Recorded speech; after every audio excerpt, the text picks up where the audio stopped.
all aboard for your chance to win $1,000 every week until December 28th. That's right, $1,000 cash just in time for the holidays. To hop on board, just head to ChurchillMortgage.com and punch your ticket to the Churchill Express giveaway. Visit ChurchillMortgage.com for your chance to win big. This is a paid advertisement. NMLS ID 1591. NMLSConsumerAccess.org. Equal housing lender. 1749 Mallory Lane, Suite 100, Brentwood, Tennessee 37027. Woodhouse Chrysler Dodge Jeep Ram is bringing you more this holiday season, finishing the year with big savings on the entire model lineup during the Wrap Up the Year sales event. Save up to $13,000 off MSRP on a 2024 Ram 1500 Crew Cab Laramie 4x4 for qualified buyers. Explore all our year-end lease and finance deals at WoodhouseCDJRBellevue.com or WoodhouseChryslerJeepDodge.com. This is Woodhouse with approved credit, tax title license extra when financed with Chrysler Capital. $299 doc fee due at signing. Stock number BC240134. Offer expires 12/31/2023. See dealer for details. The Halls of Ivy, starring Mr. and Mrs. Ronald Coleman.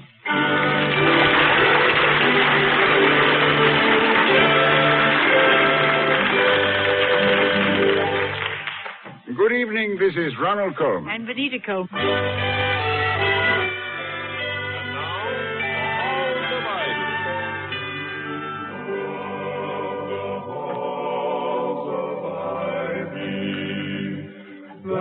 Surround us here today, and we will not forget, though we be far, far away. Welcome again to Ivy College, that is, in the town of Ivy, USA. Presidents of colleges normally spend their days coping with complexities which would unseat the reason of lesser men. But Dr. William Todhunter Hall, president of Ivy College, is able to maintain his serenity because number one faculty row is a little oasis of peace and sanity, well tended by his delightful wife, the former Victoria Cromwell of the London stage, from which and whom he's loath to depart each morning, as evidenced by his usual prolonged breakfast. Give me another large cup of coffee, will you please, Vicky? Or as large an amount as you can get into this little cup. Yes, Dolly, you've had 3 cups, and I don't think... Well, I would hardly refer to 3 fillings of these eggshells as 3 cups of coffee, my darling. Mm-hmm. Well, let us say I've had a cup of coffee divided like gall into 3 parts. I have a theory that cups like these were designed by the same vicious little man who distributes soap to hotel rooms. He's probably the same tight-fisted misanthropist who got run out of Detroit for putting those tiny rear windows in convertible cars. Yeah, he probably did. But 3 cups of coffee for a man... I don't remember where we got these cups, but I have a feeling that you brought them to me in your hope chest. Well, as a matter of fact, you gave me this set years ago for a Christmas They were little present. keepsakes, no doubt, from your childhood set of... I did? Yes. Well, I didn't know then how much I would enjoy sitting at breakfast with you, my love. Oh, what wonderful coffee you were capable of brewing. Yeah, likely story, yes, I know. Now, may I have some more, please? Now, you don't really want any more coffee. You just want to postpone going to the office. What's the matter? Have you got problems today? Yes, I meet with the financial committee, which appears to be suffering from psychosomatic color blindness. They say we're in the red when the balance sheet is as blue as the lakes of Killarney. Have you ever seen the lakes of Killarney? Well, no. Well, I thought not. All the time I was there, it was raining buckets, and the blue lakes of Killarney were a pale black.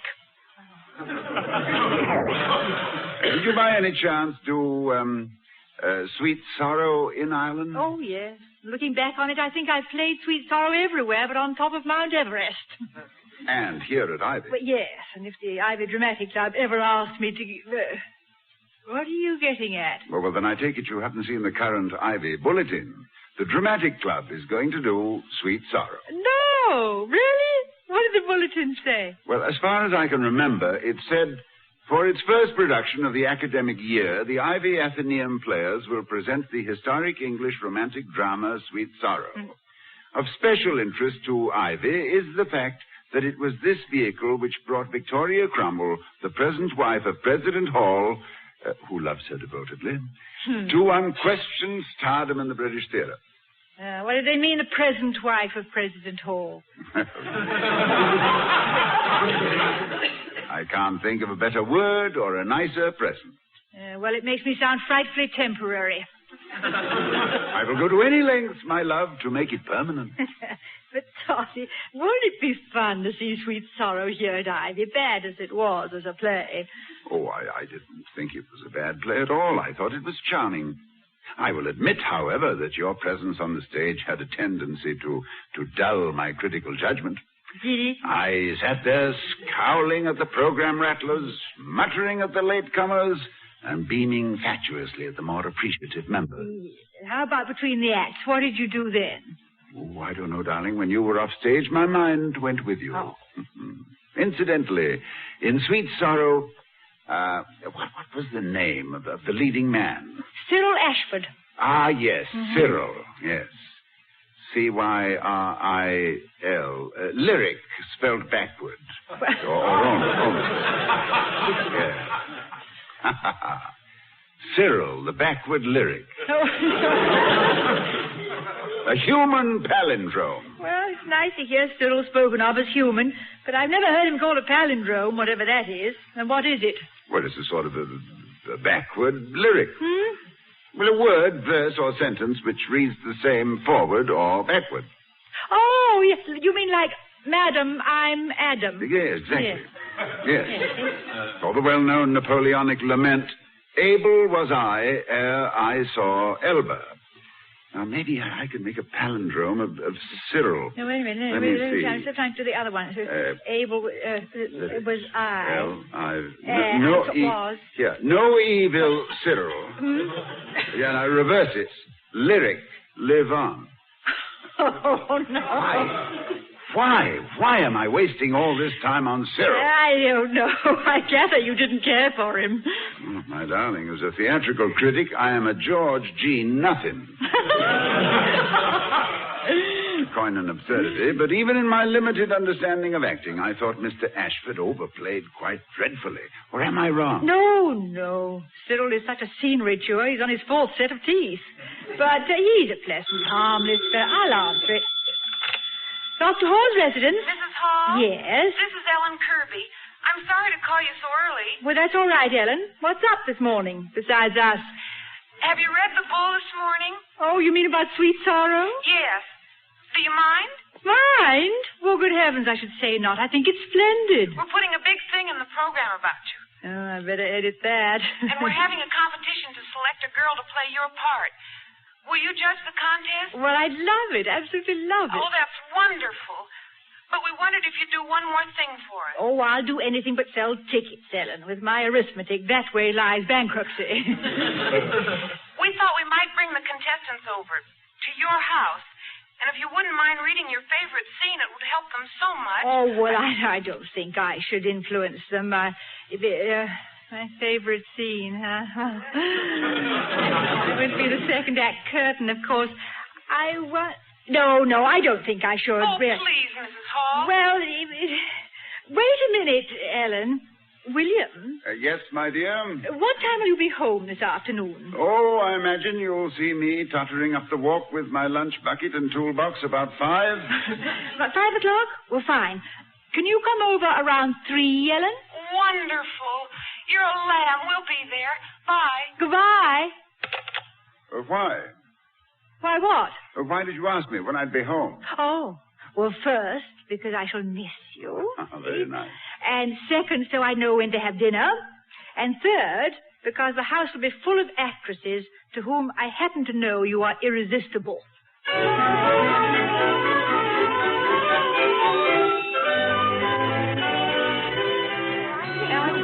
Don't you have them, Ellen? Yes. Well, okay, yeah. We brought plenty of copies of the play, Mrs. Hall. Oh, yes. Those are the printed copies, aren't they? The published ones. Yes. We got them from the Samuel French Library. Yes. I've never seen those before. What scene would you like to do for us? Oh, there's only one for me. It's at the end of the second act where the two lovers are torn apart, never to see each other again. And, I love playing that scene.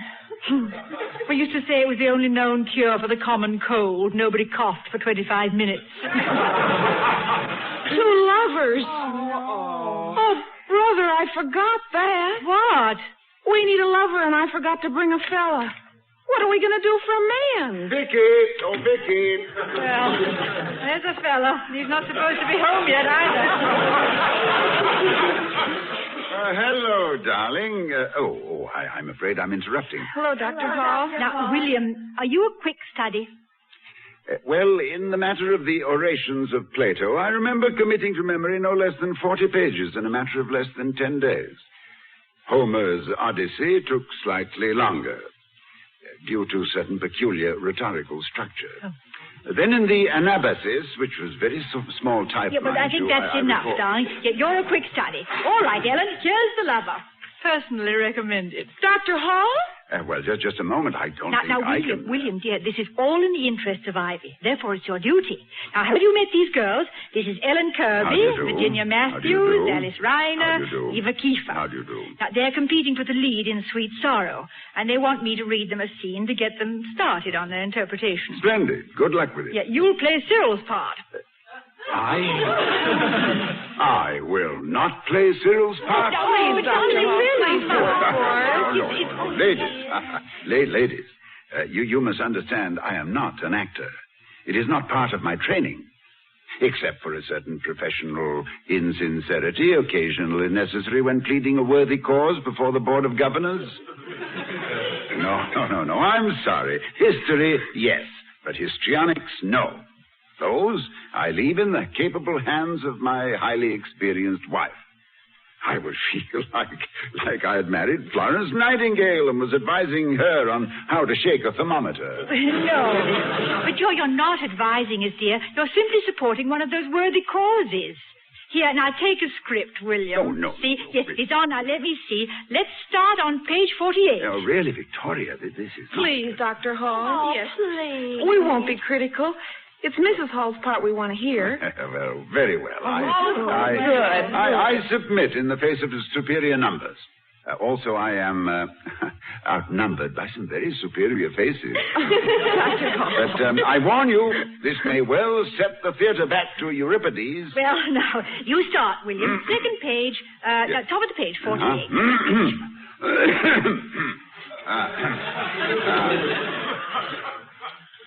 Listen to me, Helen. It is time for us to take off our masks. The music has stopped. The ball is over. This must be the end of pretense. From this moment, there must be nothing between us but honesty. But, Walter... You must know that until I met you, my life was mere existence.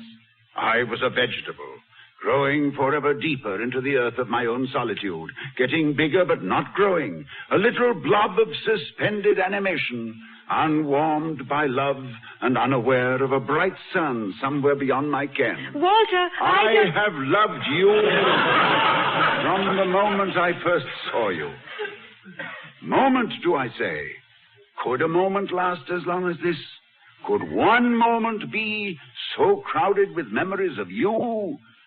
The fragrance of your hair, the music of your voice, the myriad tiny trivia which together conspire to light an empty room or fill the quiet night with melody. But, Walter... And with that moment, filled as it was with an ocean of love, mountains of hope, and flowered valleys echoing with the words we had spoken, in that same moment I started to live a lie. To let you know that the man you knew was a man who did not exist, an automaton, in a shadow play. But, Walter... This, then, the sublime peak of my new existence and the grim depths of my despair. How could I gamble with your happiness, knowing the dice were loaded? Walter, will you please? So, my dearest, it is over. We must never meet again, either in this lovely life which held so great a promise, or in that hereafter where is held aloft the sword of final judgment. You see, Helen, I am not the Walter you knew. I am William Todhunter Hall, holding a script torn off at the bottom, and will somebody tell me, please, what to do?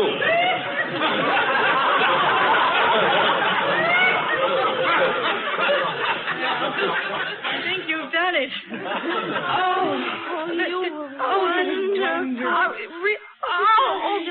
Dr. Hall.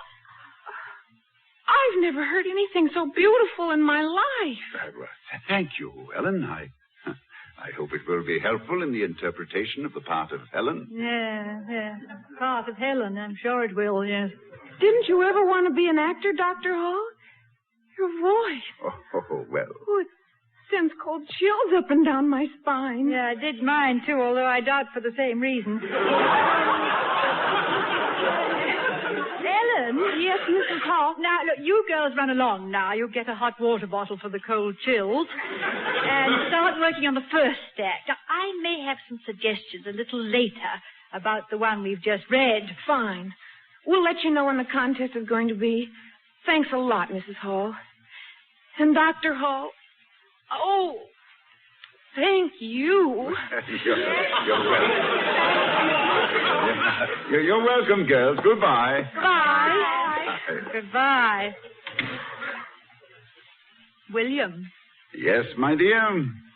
You read that scene beautifully. Oh, well, first reading, you know, but, thank you, Vicky. From you, that's a real compliment. But that's not the way we played the scene. Oh, isn't it? I thought it played very well. Oh, yes, it did. But as I remember, we made some minor changes in rehearsal. I have my manuscript in my trunk in the attic, my own manuscript. Oh, let me go up and get it for you. No, thank you, darling. It's all right. It's good for me. I want to reduce.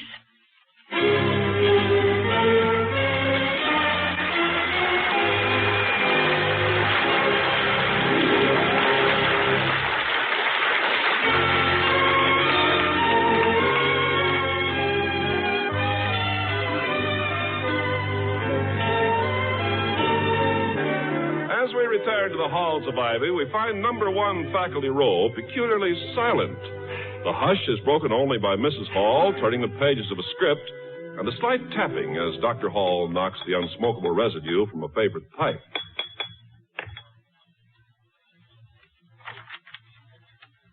Oh, scared me.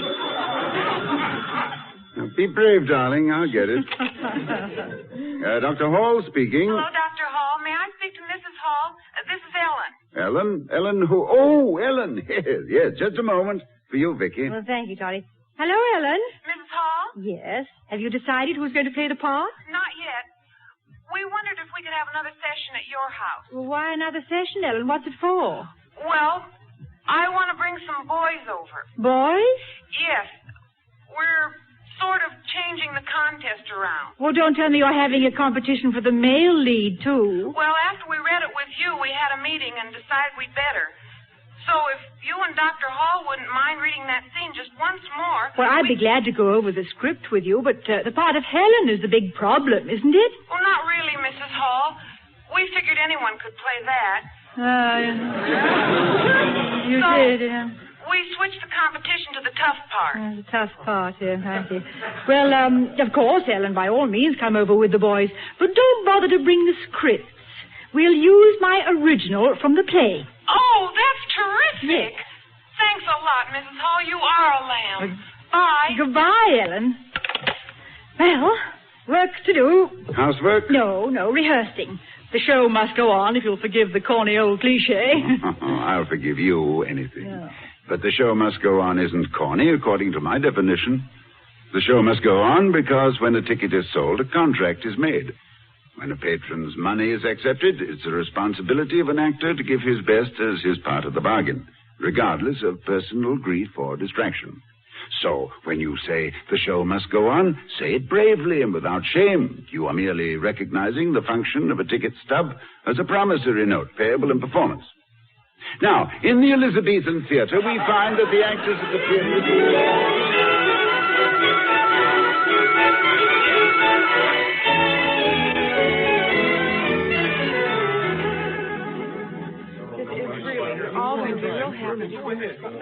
Mrs. Hall, Dr. Hall, this is Spider Kenny. How you doing? Scoop Morgan. How you do? Punchy Clobber. And Dizzy Planter. You do. Are you boys trying out for the male lead in Sweet Sorrow? Yes, sir. Well, you knew that, William. Oh, yes, I know, darling, but I hadn't heard their first names before. Oh. Their families must have had a premonition of things to come when they were christened. I can see it now. The blazing vista of Broadway lights. A glittering marquee which reads, Spider, Scoop, Punchy, and Dizzy in Sweet Sorrow. Well, our real first names are worse. Wyndham, Lennox, Grosvenor, and Fielding. Oh, dear. These are the best candidates, Dr. Hall. We've already eliminated everybody else. Well, all right, boys. Now get as comfortable as you can and listen closely. Of course, you must understand, gentlemen, that this is not my specialty. I'm simply trying to provide a sounding board for the lilting voice of my lovely wife. Please do not expect the performance of a Barrymore. Well, you may have to work a little harder today. Are you all ready? All ready now. I begin, don't I? Now, let's see. Page 48, I believe it was. It was, yes. But I've made a slight change, William. This is my working script, you see. Do you just read the speeches marked Walter? Oh. Yes. Yes, dear. I know the part. Yes. Well, this is the way we really did it. Are you ready, dear? Just a moment, dear. All right. Listen to me, Walter. It's time for us to take off our masks. The music has ended. The ball is over. This must be the end of pretense. From this moment, there must be nothing between us but honesty. But, Helen, You must know that until I met you, a costume sham in which I danced through my days and wept through my nights as a doll on strings, pulled here and pulled there, until I found you. And I knew then, when I danced again, it would be to real music. But, Helen, how can I... I loved you from the moment I first saw you. Moment, Walter. How could a moment last as long as this? How could one moment, shining as it was, be so crowded with memories? Your face, your arms, the kindness of your smile, the myriad tiny trivia which together conspire to light an empty room or fill a quiet night with melody. Now, Helen, how can I... I'm lost! It is the last small cry of one who wounds with good intent. I'm lost and terrified. To think that we who possess such lovely fantasy should lose it all in black reality. But, Helen, please. I have gambled with my own happiness, Walter. The wheel has spun, the ball has dropped, but I can't. I won't play with stakes which are not mine, but yours. For you, the game can go on. But I have lost. Oh, no, Helen, no. And so, my dearest, it's over. Oh. We must never meet again. Either in this lovely life which held so much promise, or beyond that final curtain which will fall upon our hopes and fears. For if parting is sweet sorrow, my dear, then the sweetness has been lost in parting, and only sorrow stays.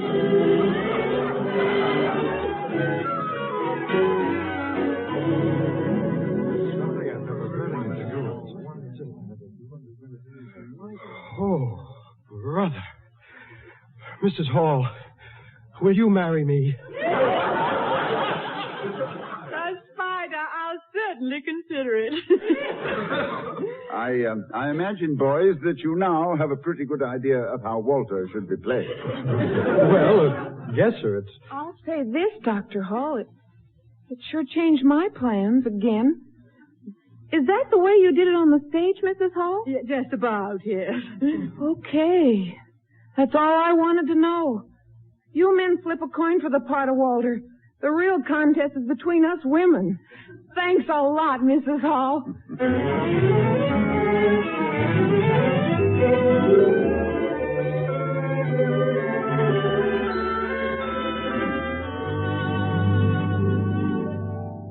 Vicky.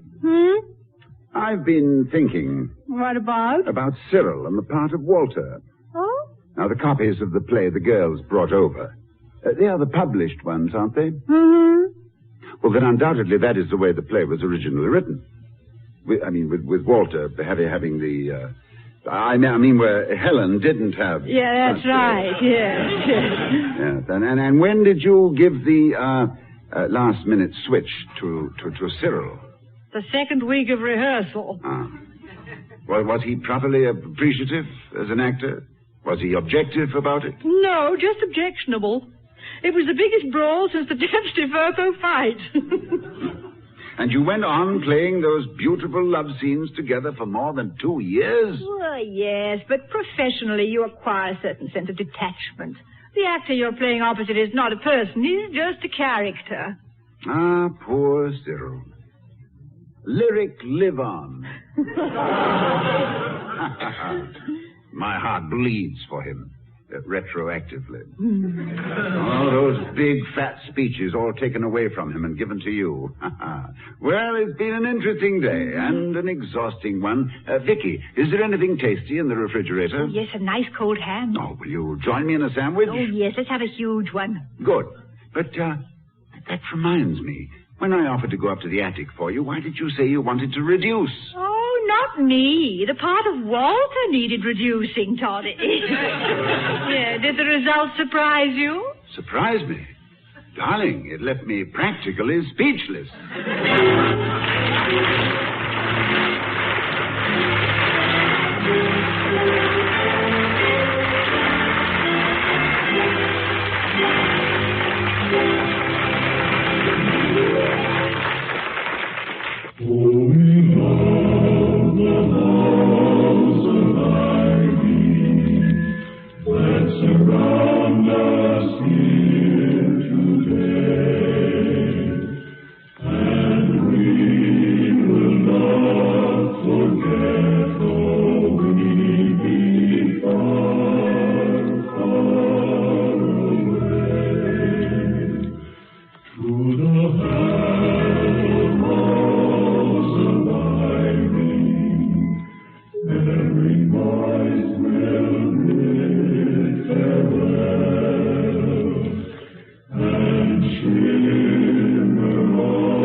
But as we sadly start our journeys apart, a part of every heart will linger here in the sacred halls of Ivy, where we lived and learned to know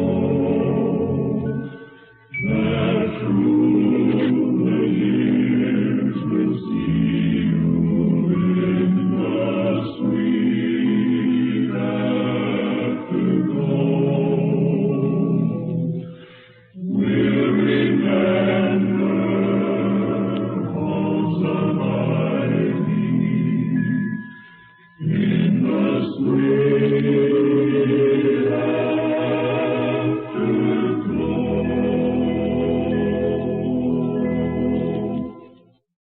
Hello, it is Ryan, and we could all use an extra bright spot in our day, couldn't we? Just to make up for things like sitting in traffic, doing the dishes, counting your steps, you know, all the mundane stuff. That is why I'm such a big fan of Chumba Casino. Chumba Casino has all your favorite social casino-style games that you can play for free anytime, anywhere with daily bonuses. That should brighten your day a little.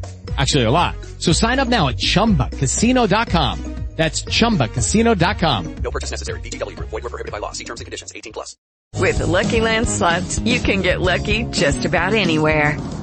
This is your captain speaking. We've got clear runway and the weather's fine, but we're just going to circle up here a while and get lucky. No, nothing like that. It's just these cash prizes add up quick. So I suggest you sit back, keep your tray table upright, and start getting lucky. Play for free at LuckyLandSlots.com. Are you feeling lucky? No purchase necessary. Void where prohibited by law. 18+ terms and conditions apply. See website for details.